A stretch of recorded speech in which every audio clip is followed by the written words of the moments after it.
Hello बच्चों, let's see this question. The question says the pulley uniform disc shown in figure has radius 10 centimeter and moment of inertia about its axis I is equal to 0.5 kilogram meter square. B and A both move. The friction coefficient between block A and the plane below is 0.5 and the plane below the B block is frictionless.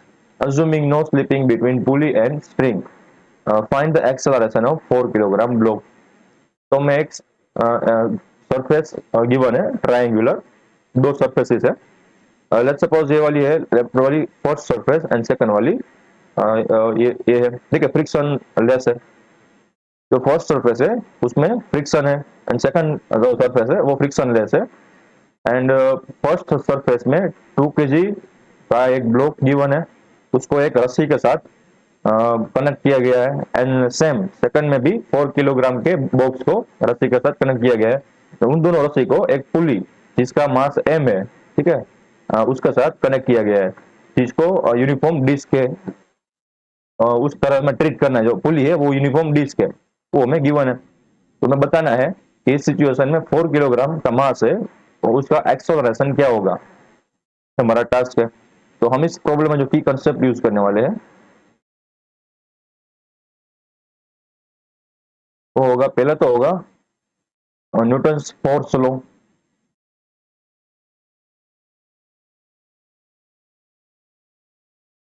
जो कि given होता है summation of all F external is equal to mass time acceleration and जो second one है वो है torque. Torque in rotation, pure rotational, ठीक है, torque in pure rotational object, जो कि हमारे पास दो फॉर्मूला उसके, R perpendicular times F and दूसरा फॉर्मूला है जब रोटेटिंग कर रहा हो तब आई टाइम्स अल्फा, क्योंकि उसके अंदर एंगुलर एक्सेलरेशन दिया जाएगा। तो देखते हैं कि ये जो पूरा सिस्टम है उस पर कितने फोर्स लग रहे हैं। तो अब इसको यहाँ से हटा देते हैं, उसकी कोई रिक्वायरमेंट है नहीं। तो जो हम एक्स वाई एक्सिस चूज करने वाले हैं, ठीक है, तो एक्स वाई एक्सिस ऐसे चूज करो जिस डायरेक्शन में मोशन हो। तो लेट्स सपोज ये वाली डायरेक्शन थी, उसको मैंने एक्स एक्सिस कर दिया, ठीक है, फॉर 2 किलोग्राम बॉक्स के लिए इसको मैंने वाई एक्सिस कह दिया। एंड ये वाली पॉजिटिव एक्स एक्सिस है क्योंकि ऊपर अपवर्ड की डायरेक्शन है वो पॉजिटिव लगे, डाउनवर्ड की डायरेक्शन वो नेगेटिव लगे। तो देखो ऊपर की तरफ एक बॉक्स में एक तो टेंशन फोर्स लग रहा होगा स्प्रिंग की वजह से, तो उसको मैं बोल देता हूँ टी। अब ये जो बी ब्लॉक है वो हैवी है, इसका मतलब जो नेट एक्सेलरेशन होगा सबका वो इस डायरेक्शन में होगा, ठीक है। एंड तो इसकी वजह से जो ए का एक्सेलरेशन होगा बॉक्स का वो ऊपर की तरफ होगा, बी का नीचे की तरफ होगा एंड जो पुली है वो इस डायरेक्शन में रोटेट करना स्टार्ट कर देगी। अब क्या होगा, देखो पूरा का पूरा सिस्टम एक ही है ना, तो इसका मतलब ये हुआ कि सारे का सारा सिस्टम का एक्सेलरेशन सेम होना चाहिए, क्योंकि अगर सेम नहीं होगा तो ये जो रस्सी है वो बीच में से टूट जाएगी, बट ऐसा तो हमें गिवन नहीं है। इसका मतलब ये हुआ कि ये जो पुली है उसका टेंजेंशियल एक्सेलरेशन सेम होगा, ये दोनों रस्सी है उसका भी एक्सेलरेशन सेम होगा एंड दोनों ब्लॉक है उसका भी एक्सेलरेशन सेम होना ही चाहिए। नहीं होगा तो ये रस्सी टूट जाएगी, ठीक है। तो सबका एक्सेलरेशन सेम ही होगा, तो उसको मैं अज्यूम करता हूँ। एंड और क्या है 2 किलोग्राम बॉक्स में, देखो ऊपर जाना चाहेगी तो पीछे की ओर लग रहा है फ्रिक्शन फोर्स, क्योंकि हमें ए ब्लॉक एंड उसके सरफेस के बीच में फ्रिक्शन फोर्स लेना है, ऐसा हमें कहा गया है क्वेश्चन में। तो इस डायरेक्शन में हमें मिलेगा फ्रिक्शन फोर्स, ये वाली डायरेक्शन में एफ। अब पीछे की ओर देखो, अब उसका mg फोर्स भी लगेगा। तो लेट्स सपोज यहाँ पर ब्लू पेन से निर्णय करता हूँ 2 किलोग्राम की वजह से जो उसका वेट लगेगा वो इस डायरेक्शन में लगेगा mg, ठीक है। एंड बाय जियोमेट्री से हम ये एंगल बता सकते हैं 45 डिग्री होगा। क्यों? क्योंकि लेट्स सपोज ये जो ये यहाँ से पैरेलल लाइन ड्रॉ कर दो ये वाली, ठीक है। ये जो मैंने हमारा जो सरफेस था या फिर ग्राउंड था उसके पैरेलल एक लाइन ड्रॉ की है। आपको एंगल कैसे फाइंड करते हैं वो थोड़ा सा बता देता हूँ। यहाँ से हम पहले निकल देते हैं ये वाला, ठीक है। तो ये जो हमारे पास एंगल बना वो क्या बना, देखो जेड बना ना, ये वाला एंगल मैंने रेड से डिनोट किया वो, तो इसका मतलब ये एंगल भी 45 डिग्री होना चाहिए। ठीक है। अब हमारा जो mg है वो यहाँ पर लाई कर रहा है, यहाँ कैसे, तो हमें जो एंगल फाइंड करना है वो ये वाला एंगल फाइंड करना है, ठीक है, ग्रीन वाला एंगल मैंने ग्रीन जो बनाया है वो। तो हमें जो रेड वाला एंगल है वो तो पता चल गया, ये एंगल पता चल गया मुझे 45 डिग्री है। अब ये जो मैंने फॉर एग्जांपल ए पॉइंट है यानी बी पॉइंट है, उसके बीच का जो एंगल है वो 90 डिग्री होगा। तो 45 माइनस 90 डिग्री करोगे तो मैं ब्लू वाला बना रहा हूँ उसका एंगल मिल जाएगा, यानी कि 45 डिग्री मिल जाएगा, 90 माइनस 45 करोगे तो।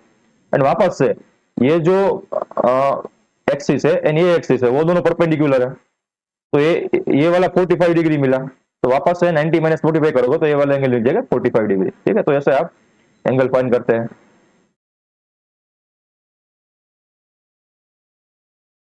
तो हमारे पास वापस एक एक्सिस ड्रॉ कर लेते हैं। यस, विच डायरेक्शन में था फ्रिक्शन फोर्स, ठीक है। एंड नीचे की ओर लग रहा है M G force, M G force तो यहाँ पर है कुछ एम जी, उसके दो कंपोनेंट पड़ रहे हैं, एक के यहाँ पर एम जी क्या मिलेगा, ये 45 डिग्री है तो cos 45 मिलेगा, यानी कि 1/√2 mg/√2। एंड इस डायरेक्शन में भी mg का कंपोनेंट बनेगा mg/sin 45 यानी कि mg/√2। ठीक है, 45 हम डायरेक्ट लिख दिया mg/√2। तो यहाँ पर दो फोर्स लग रहे हैं mg/√2 एंड फ्रिक्शन फोर्स नीचे की ओर, ठीक है। एंड mg/√2 ये y डायरेक्शन में जो लग रहा है उसको बैलेंस करने के लिए यहाँ पर लगेगा नॉर्मल फोर्स, एंड अपवर्ड की तरफ लग रहे हैं टेंशन फोर्स अकेला। तो ये आ गया ब्लॉक ए का ब्लॉक ए पर लगने वाला फोर्स, ठीक है। और उसके बावजूद वो जो एक्सेलरेशन है वो इस डायरेक्शन में मैं यहाँ पर डिनोट कर देता हूँ। अब मैं क्या करूंगा, ब्लॉक बी पर कितने फोर्स लग रहे हैं उसका डायग्राम ड्रॉ करूंगा। तो सेम वहां पर ऐसे इस डायरेक्शन में हम कोऑर्डिनेट सिस्टम चूज करेंगे। अब यहाँ पर भी सेम होगा कि ये जो एम जी बनाएगा, लेट्स सपोज इसको मैं बोल देता हूँ M1G, तो छोटा वाला ब्लॉक है उसको मैं बोल देता हूँ M1G, यानी कि 2 किलोग्राम वाला ब्लॉक है उसको M1 बोलता हूँ। तो ये जो बड़ा वाला ब्लॉक है 4 किलोग्राम का उसको मैं बोलता हूँ M2G। ठीक है, इसको यहाँ से थोड़ी देर के लिए हटा देता हूँ, यहाँ पर है mg/√2। तो अब यहाँ पर क्या होगा कि यहाँ पर भी दो कंपोनेंट पड़ेंगे मास के, ठीक है। इस डायरेक्शन में आएगा वो क्या आएगा M2G साइन 45, जो कि होगा M2G/√2। एंड यहाँ पर उसका कोस कंपोनेंट आएगा M2G/√2, ठीक है। एंड ऊपर की ओर लगेगा नॉर्मल फोर्स, एंड यहाँ पर लगेगा लेट्स सपोज जो फर्स्ट वाली स्ट्रिंग थी उसमें T1 टेंशन लग रहा है, तो सेकंड वाली है उसमें T2 टेंशन लग रहा है, तो यहाँ पर टेंशन फोर्स लगेगा ऊपर की ओर। तो अब कोई एक्स्ट्रा फोर्स यहाँ पर लग नहीं रहा है क्योंकि यहाँ पर फ्रिक्शन फोर्स नहीं है, ठीक है। तो अब मैं जो सेकंड वाला ब्लॉक है उसका ऊपर लगने वाले फोर्स की वजह से उस पर न्यूटन फोर्स लगाता हूँ, ठीक है। तो मैं यहाँ पर लिख देता हूँ क्योंकि हमारे पास सारे के सारे फोर्स आ गए। तो अब अप्लाइंग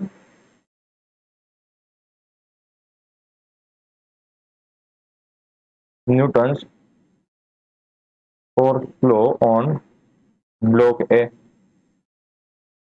क्या मिलेगा, तो T1 ऊपर की तरफ है एंड M1G/√2 एंड F नीचे की तरफ है, तो T1 ऊपर की तरफ है माइनस, ऊपर की तरफ को प्लस प्लस लिया है, नीचे के सारे फोर्स को माइनस लिया है, यहाँ पर आएगा M1G/√2 एंड और एक लग रहा है फ्रिक्शनल फोर्स, एंड उसकी वजह से उसमें मोशन आ रही है जो कि ये एक्सेलरेशन की, तो यहाँ पर आएगा M1A जो कि होगी ऊपर की तरफ, इसलिए मैंने यहाँ पर प्लस लिया है। तो ये हमारा इक्वेशन फर्स्ट बन गया। अब सेम मैं applying Newton force on block है बी, ठीक है, यहाँ पर लिख देता हूँ for block B. Block B में क्या है कि M2G/√2 है वो बड़ा होगा क्योंकि वो नीचे की ओर जा रहा है इसलिए, ठीक है।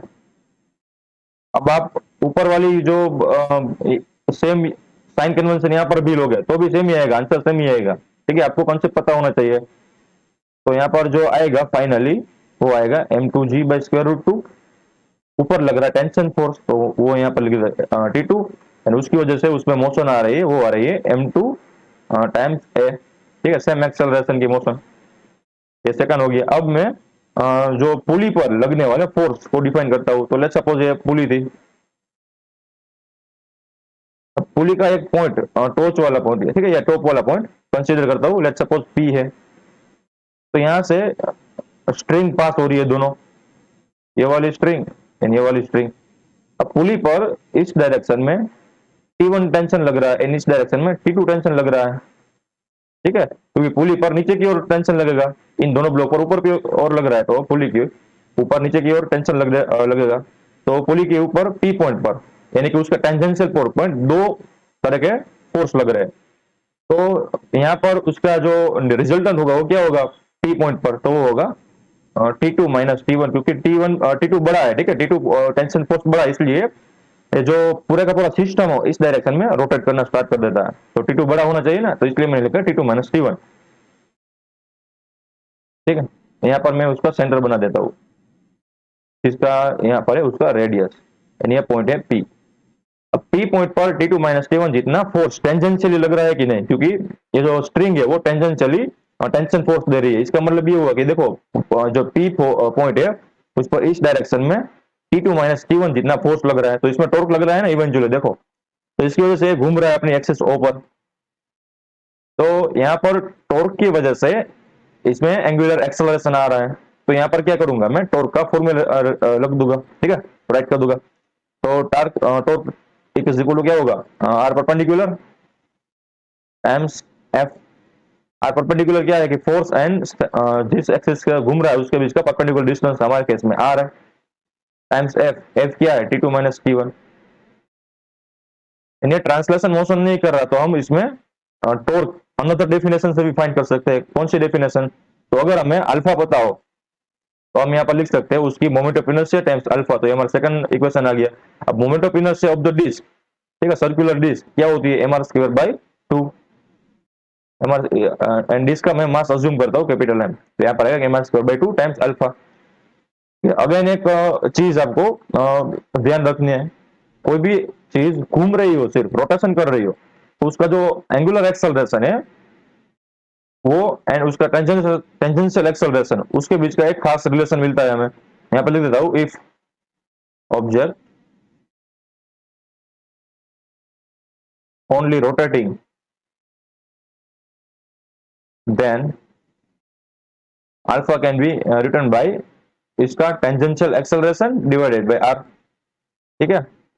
तो यहाँ पर जो पी पॉइंट है उसका टेंजेंशियल एक्सेलरेशन क्या होगा, वो ये होगा AT।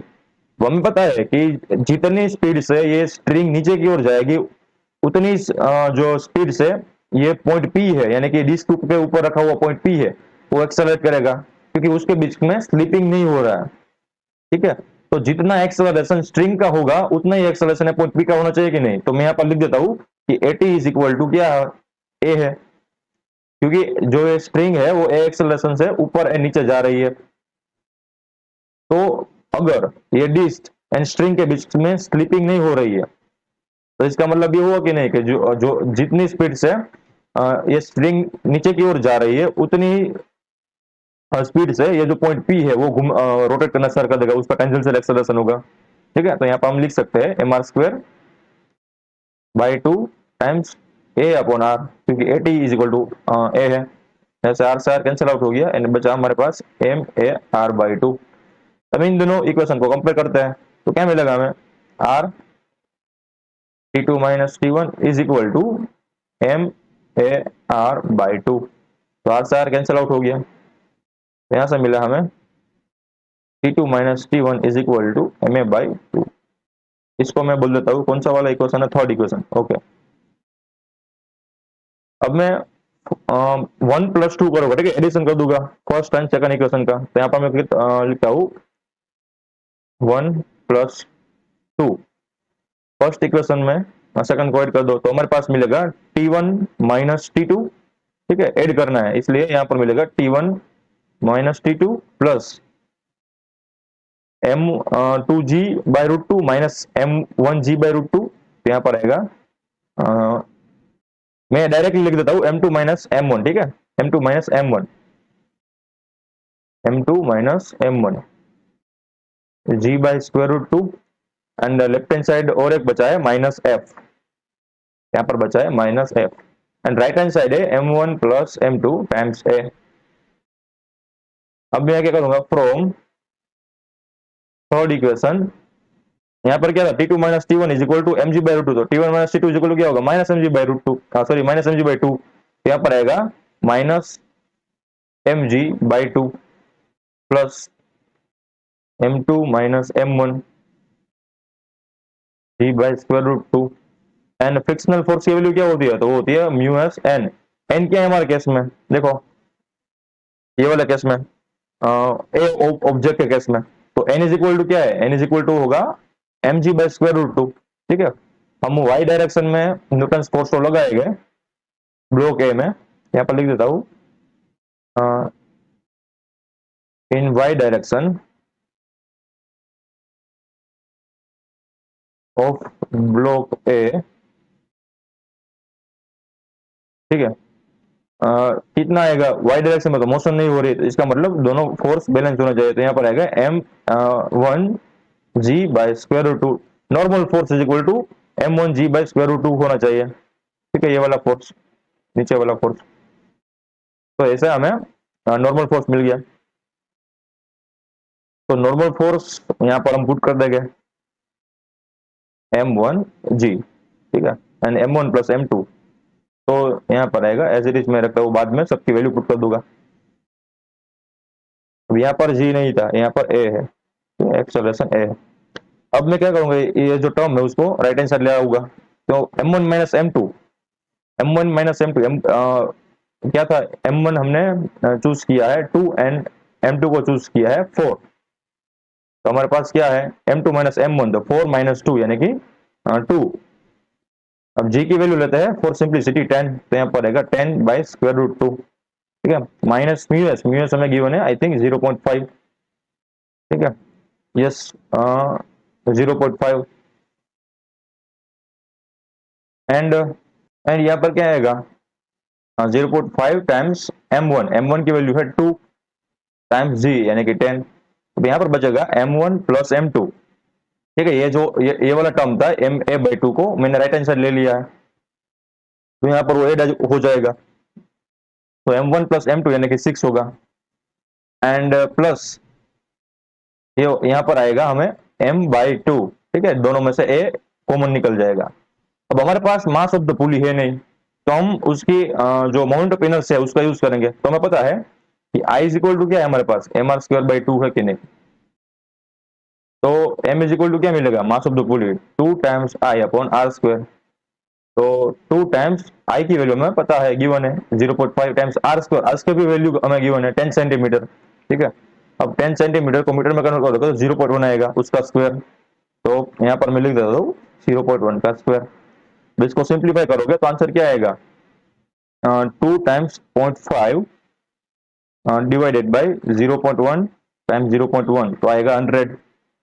ठीक है, तो यहाँ पर आएगा 100, तो हमारे पास मास ऑफ द पुली मिल गया।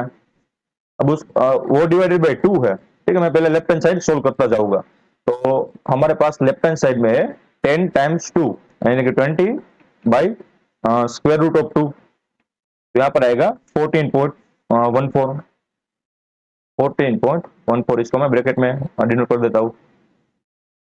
अब सेकंड टर्म क्या था, माइनस 0.5 टाइम्स टू। ठीक है, 20 टाइम्स 0.5 जो कि हमें मिलेगा 10, तो यहाँ पर आएगा माइनस 10 इज इक्वल्स, क्या मिला हमें 6 प्लस एम बाई टू, तो 6 plus M by two, M हमें मिला 100। ठीक है, यहाँ पर उसका यूनिट लिख दो किलोग्राम बाई टू, एंड यहाँ पर है हमारा एक्सेलरेशन ए।